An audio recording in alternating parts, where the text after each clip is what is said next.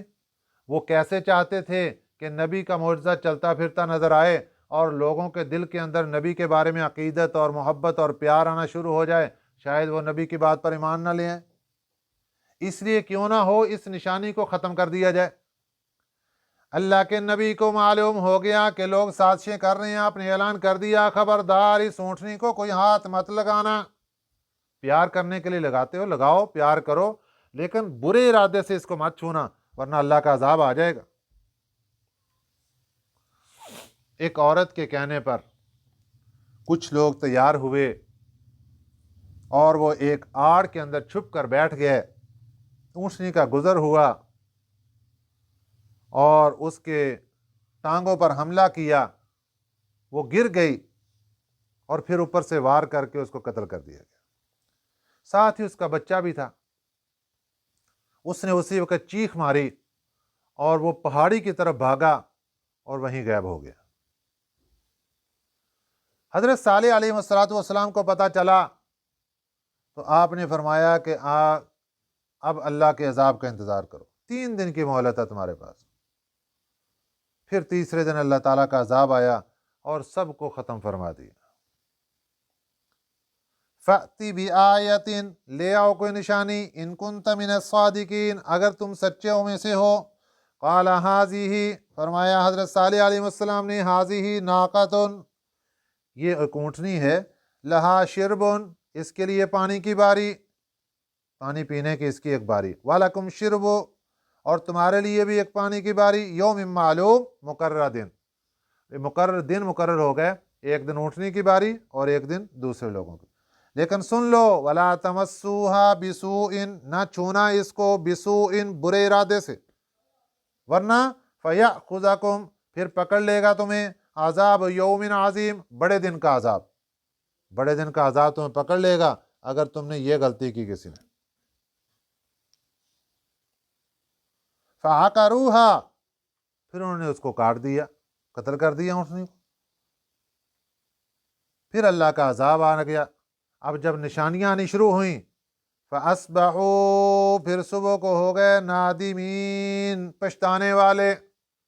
لیکن اب چڑیا ہاتھ سے نکل گئی، اب تو بات گزر چکی، اب پچھتایا تو کیا پچھتایا، جب چڑیا چگ گئی کھیت، اب پچھتانے کا کوئی فائدہ نہیں۔ اب اللہ نے کیا فرمایا، فَأَخَذَهُمُ الْعَذَابُ، پھر پکڑ لیا ان کو عذاب نے، إِنَّ فِي ذَلِكَ لَآیَةً، تو بے شک اس میں نشانی ہے، عبرت ہے، وَمَا كَانَ أَكْثَرُهُم مُؤْمِنِينَ، لیکن اکثر لوگ ان پر ایمان نہیں لاتے، وَإِنَّ رَبَّكَ لَهُوَ الْعَزِيزُ الرَّحِيمُ، اور بے شک تیرا رب وہ زبردست ہے، رحیم، رحم کرنے والا ہے۔ دعا ہے کہ اللہ تعالیٰ ہمیں بھی صحیح سمجھ نصیب فرمائے اور قرآنی تعلیمات پر عمل کرنے والا بنائے، آمین۔ وما علینا الا البلاغ المبین۔ اللہم صلی